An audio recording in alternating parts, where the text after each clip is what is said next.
1 Coríntios capítulo 15, nós vamos ler do versículo 1 ao 19, depois do 19 ao 30, depois do 29 ao 34. 1 Coríntios capítulo 15, do versículo 1. Aí você faz o seguinte, você me segue, tá? Porque eu não vou ficar falando um monte de número, porque isso confunde a cabeça. Eu vou dizer a vocês, vamos para tal, né? A gente faz, a igreja já está mais ou menos acostumada. Acredito que os mais novos é que tenham dificuldade.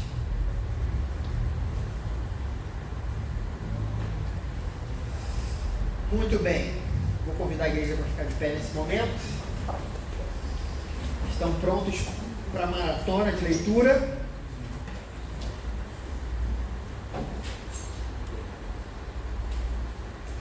Ok. 1 Coríntios capítulo 15, e a palavra do Senhor diz o seguinte: irmãos, quero lembrá-los o evangelho que preguei a vocês, o qual vocês receberam e no qual estão firmes. Por meio deste evangelho, vocês são salvos desde que se apeguem firmemente à palavra que preguei. Caso contrário, vocês têm crido em vão. Pois o que primeiramente lhes transmiti foi que o que recebi: Cristo morreu pelos nossos pecados, segundo as Escrituras, foi sepultado e ressuscitou no terceiro dia, segundo as Escrituras, e apareceu a Pedro e aos 12. Depois disso, apareceu a mais de 500 irmãos de uma só vez, a maioria dos quais ainda vive, embora alguns já tenham adormecido. Depois apareceu a Tiago, e então a todos os apóstolos. Depois desses, apareceu também a mim, como a um que nasceu fora de tempo, pois sou o menor dos apóstolos e nem sequer mereço ser chamado apóstolo, porque persegui a igreja de Deus. Mas pela graça de Deus sou o que sou, e sua graça para comigo não foi inútil. Antes trabalhei mais do que todos eles, contudo, não eu, mas a graça de Deus comigo. Portanto, quer tenha sido eu, quer tenha sido eles, é isso que pregamos e é isso que vocês creem. Ora, se está sendo pregado que Cristo ressuscitou dentre os mortos, como alguns de vocês estão dizendo que não existe a ressurreição dos mortos? Se não há ressurreição dos mortos, nem Cristo ressuscitou. E se Cristo não ressuscitou, é inútil a nossa pregação, como também é inútil a fé que vocês têm. Mais que isso, seremos considerados falsas testemunhas de Deus, pois contra ele testemunhamos que ressuscitou a Cristo dentre os mortos. Mas se de fato os mortos não ressuscitam, ele também não ressuscitou a Cristo. Pois se os mortos não ressuscitam, nem mesmo Cristo ressuscitou. E se Cristo não ressuscitou, inútil é a fé que vocês têm, ainda estão em seus pecados. Neste caso também, os que dormiram em Cristo estão perdidos. Se é somente para esta vida que temos esperança em Cristo, somos de todos os homens os mais dignos de compaixão. Mas de fato Cristo ressuscitou dentre os mortos, sendo ele as primícias entre aqueles que dormiram. Versículo 29. Se não há ressurreição, que farão aqueles que se batizam pelos mortos? Se absolutamente os mortos não ressuscitam, porque se batizam por eles? Também nós, porque estamos nos expondo a perigos o tempo todo, todos os dias enfrento a morte, irmãos. Isso digo pelo orgulho que tenho de vocês em Cristo Jesus nosso Senhor. Se foi por meras razões humanas que lutei com feras em Éfeso, que ganhei com isso, se os mortos não ressuscitam? Comamos e bebamos, porque amanhã morreremos. Não se deixe enganar, as más companhias corrompem os bons costumes. Como justos, recuperem bom senso e parem de pecar, pois alguns há que não têm conhecimento de Deus. Digo isso para a vergonha de vocês. Vamos orar. Senhor, nós nesse momento pedimos ao Teu Espírito Santo que esteja presente nos nossos corações, na nossa vida, que o Senhor possa nos falar, que essa palavra possa iluminar o nosso entendimento. Oramos assim, no nome de Jesus. Amém. Os irmãos podem se sentar.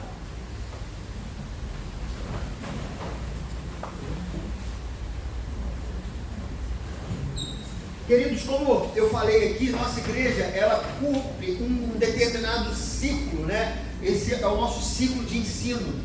Nós fazemos uma leitura bíblica devocional todos os dias, né? Os irmãos recebem uma porção bíblica para que a gente leia. E nós já lemos a Bíblia toda, uma vez inteira, e estamos terminando a segunda vez. Essa é uma leitura que a gente faz dividindo o Novo Testamento no ano, o ano seguinte o Antigo Testamento, depois nós voltamos ao Novo Testamento e depois ao Antigo Testamento. Essa leitura que nós fazemos durante a semana, eu já disse isso, ela é exposta no domingo em forma de sermão. E esse sermão, ele é debatido na quinta-feira nos encontros da célula. Então você veja que há um ciclo que nós fazemos que ele é muito importante. Mas por que nós fazemos isso? Será que é por conta da nossa tradição presbiteriana, a tradição de estudos bíblicos, de EBD, de cultos nos lares? Ou será que é porque há uma tradição também dos reformadores que nos legaram os chamados solas, e um desses solas que era uma ênfase que era dada em determinado conteúdo da doutrina cristã, nos fala sobre o sola a Escritura, somente a Escritura. Então seria por isso que nós damos essa ênfase, por uma religiosidade protestante. Na verdade, queridos, a importância das Escrituras é atestada pela própria Bíblia.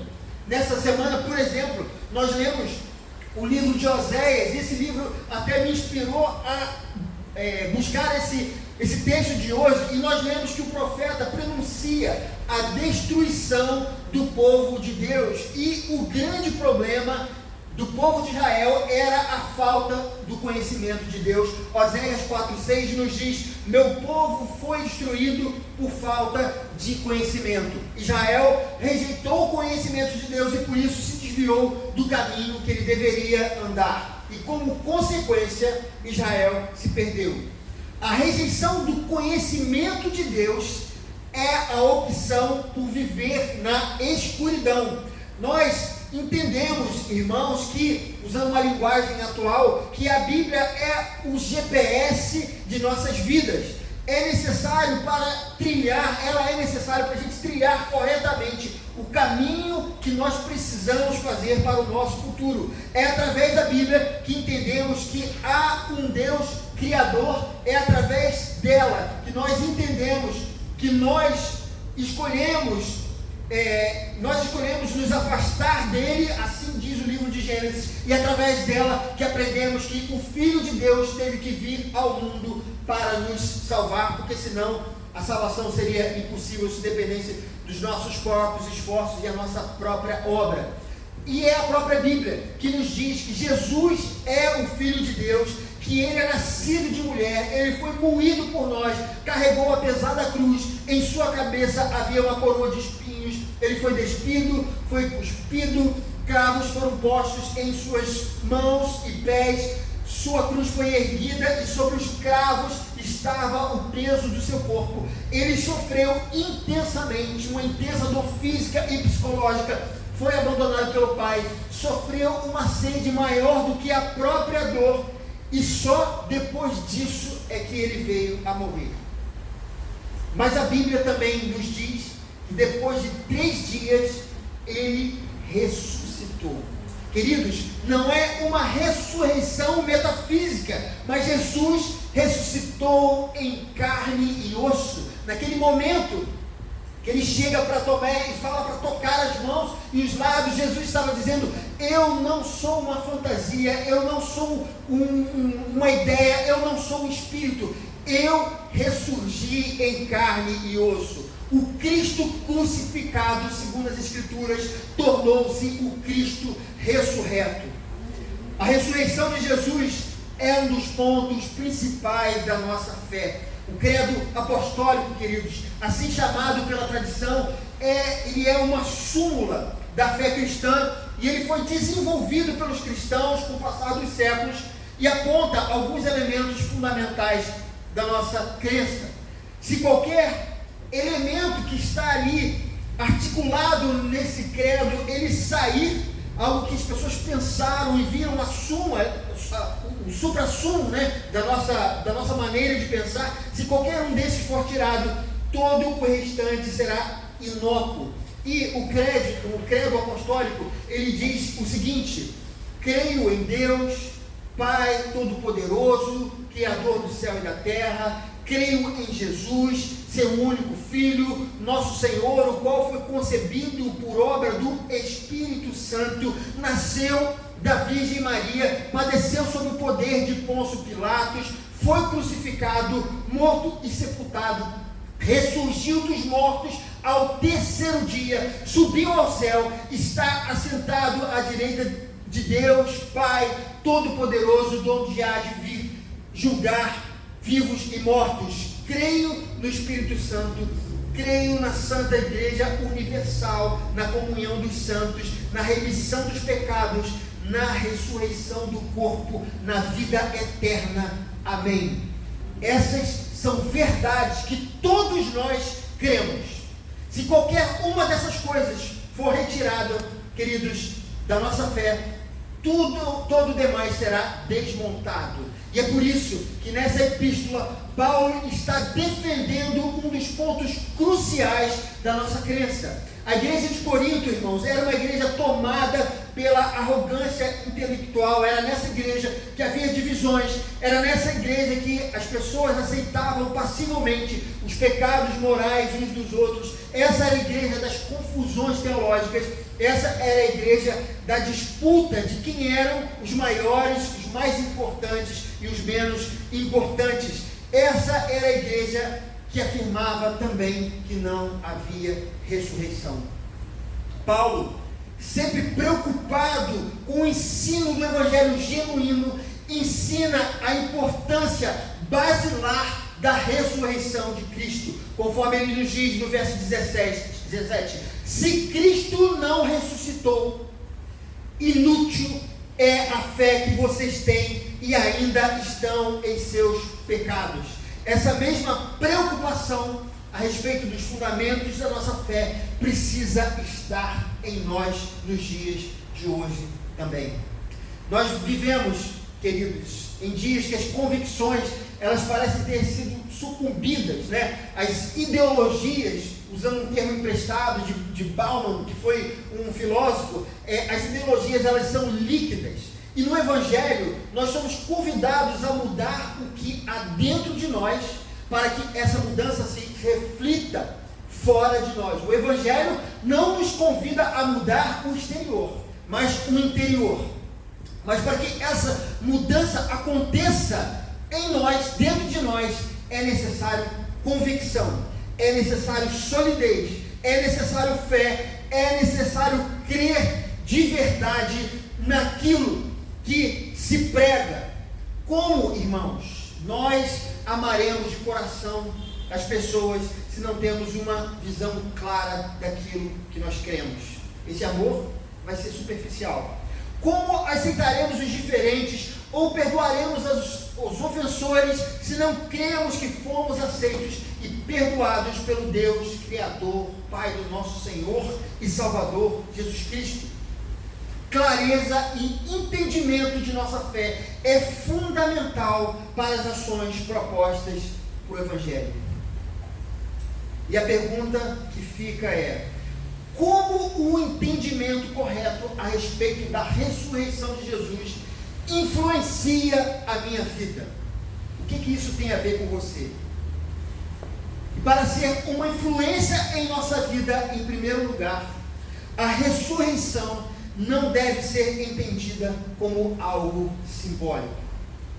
Queridos, no versos 5 e 8, o apóstolo nos fala sobre as testemunhas, pessoas que viram pessoalmente o Cristo ressurreto. E ele fala, a primeira delas é Pedro. Pedro viu o Senhor, Pedro testemunhou o Senhor. Depois ele fala que os 12 discípulos viram também o Senhor. Depois ele cita que 500 pessoas foram testemunhas, e ele ainda diz, algumas dessas ainda estão vivas, enquanto eu escrevo essa carta. Depois ele fala que o apóstolo Tiago viu o Senhor pessoalmente, depois os apóstolos viram o Senhor ressurreto, e depois o próprio Paulo, enquanto estava no caminho de Damasco, enquanto ele ia perseguir os cristãos, ele teve um encontro pessoal com Jesus Cristo. Não foi uma visão, mas o próprio Jesus apareceu. É como se ele estivesse aqui, queridos, assim, exatamente como eu estou ou vocês estão. Jesus apareceu direto para o apóstolo Paulo não era uma ilusão. O objetivo de Paulo era refutar a falsa crença de que não havia ressurreição como um conceito geral, como diziam os coríntios.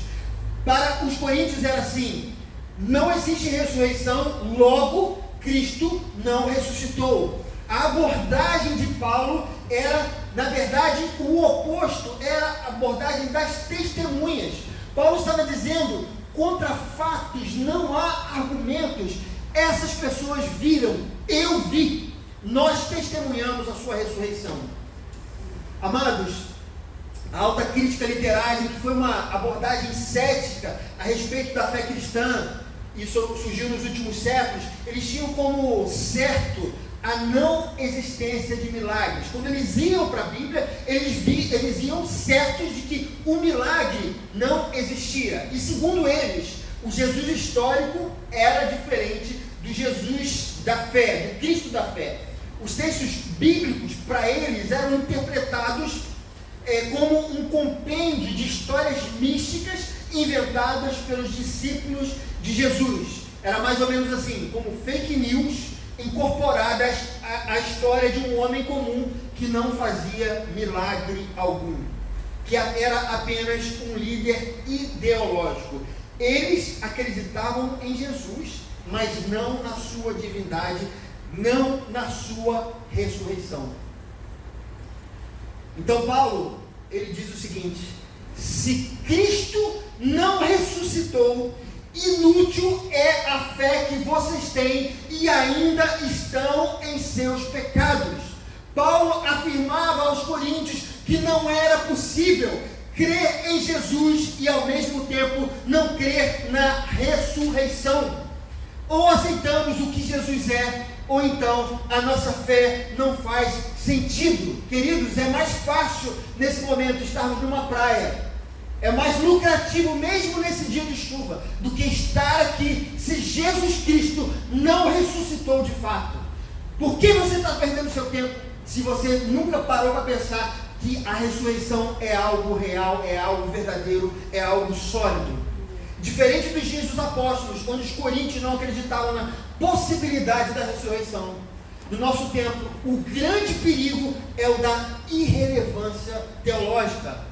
Como, queridos? Não há mais convicção alguma que mova os nossos atos, porque tudo é meio líquido, não há nada muito sólido. Nós vivemos como se nada fosse importante. Se alguém começa a pregar que não há ressurreição, as pessoas simplesmente não se importam. Se igrejas começam a não dar nenhuma importância, a valorizar outras coisas, mas não falar nada sobre a ressurreição, as igrejas, elas continuam enchendo, porque as pessoas acham esse assunto irrelevante. Crer, por exemplo, na reencarnação de Jesus e na ressurreição parece para muitos ser a mesma coisa. Damos de ombro para verdades espirituais. É irrelevante aquilo em que creio. É como, queridos, torcer para um time de futebol. A verdade é que não há como professar a fé em Jesus e não crer em sua ressurreição. Não há como seguir a Cristo e acreditar na reencarnação ou em outra qualquer filosofia. São coisas completamente diferentes. Ou se crê que a ressurreição é literal, ou o restante do Evangelho não fará sentido nenhum para mim e para você. Isso nos leva, queridos, ao segundo ponto. Qual é a importância da ressurreição de Jesus para nós? Paulo afirma o seguinte no versículo 20: mas de fato Cristo ressuscitou dentre os mortos, sendo as primícias dentre aqueles que dormiram. Queridos, há 3 eventos de ressurreição no ministério de Jesus. O filho da viúva de Naim, a filha de Jairo e Lázaro, que é o mais emblemático de todos, né? Há também outros exemplos de ressurreição, tanto no Novo Testamento quanto no Antigo Testamento. A Tabita, Eutico, a mulher sunamita, mas há uma grande diferença entre esses eventos e a ressurreição de Cristo. Naqueles eventos, demais eventos, havia uma intermediação. Alguém orava para que aquela pessoa pudesse ressuscitar. Seus corpos, eles continuavam os mesmos depois da ressurreição. E essas pessoas, elas voltavam a morrer. Mas com Jesus isso foi diferente. Sendo Jesus o próprio Deus, não houve quem intercedesse por ele. Por si só, ele vence a morte e ressuscita. Por isso, ele pode ser o nosso representante. Se não fosse por ele, pagaríamos o preço e continuaríamos mortos para sempre. Mas Cristo não foi assim. Ele ressuscitou. Sua ressurreição é a comprovação de sua mensagem. A sua ressurreição é o selo real de sua pregação. Ele não é meramente um profeta injustiçado ou um incompreendido pela humanidade. Ele é o próprio Deus que morre na cruz em nosso lugar. Na sua morte temos o perdão dos nossos pecados e na sua ressurreição a nossa justificação, conforme em Romanos 4:25 nos diz, ele foi entregue à morte por nossos pecados e ressuscitado para a nossa justificação. A nossa justificação, irmãos, é a nova vida com Cristo. Há um teólogo chamado Leon Morris, ele diz o seguinte: a ressurreição de Jesus Cristo está ligada com o ato central mediante o qual somos salvos. Salvação não é alguma coisa que tenha lugar à parte da ressurreição. Não podemos nos esquecer, Cristo veio consertar o que nós destruímos. Fomos apartados de Deus por conta dos nossos pecados e por isso experimentamos a morte. Na cruz nós fomos perdoados, mas não apenas isso, na ressurreição recebemos a graça de vivermos uma nova vida. Eis que faço novas todas as coisas. Apocalipse 21:5. A ressurreição, queridos, é a promessa que temos, que seremos transformados assim como ele foi também. Terceiro e último ponto: quais são as implicações da ressurreição em nossa vida cotidiana? O que a ressurreição tem a ver com o seu dia a dia? A crença na ressurreição, ela molda os rumos das nossas escolhas.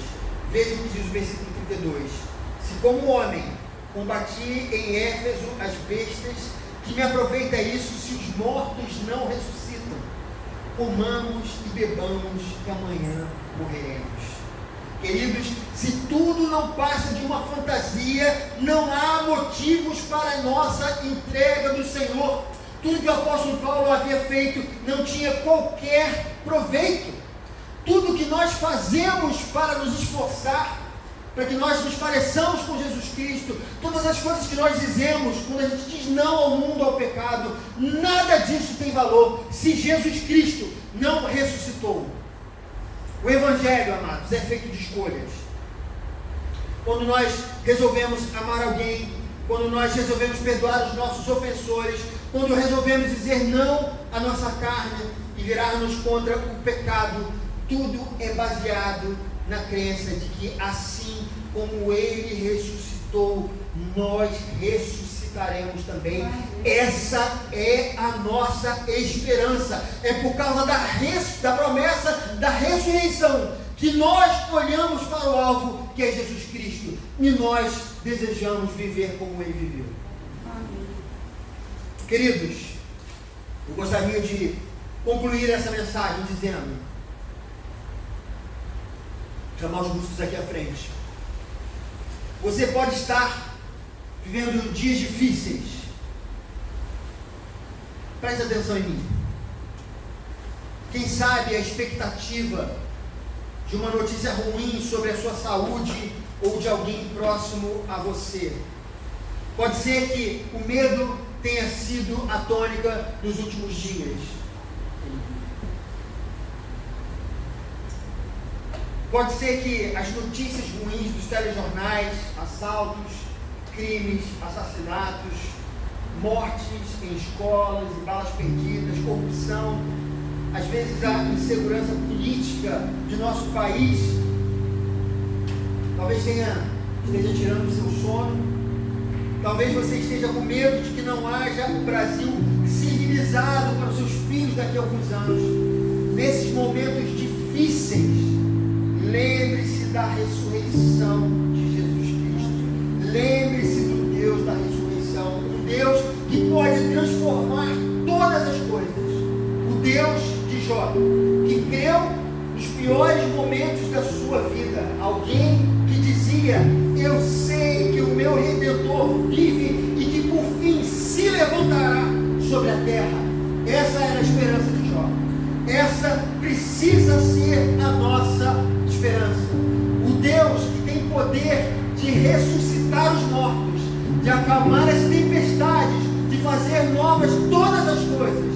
O Deus que não apenas morreu na cruz por você, mas também ressuscitou por você. Ele te ama, Ele não te deixará. Creia nessa ressurreição. Ela não é uma coisa que a gente só comemora ali na época da Páscoa, comendo ovinho de chocolate. Ela é uma realidade. Você está de pé e você vive, você tem esperança, porque o nosso Jesus não ficou numa tumba. Ele ressuscitou e Ele prometeu: nós vamos ressuscitar. Levante-se agora.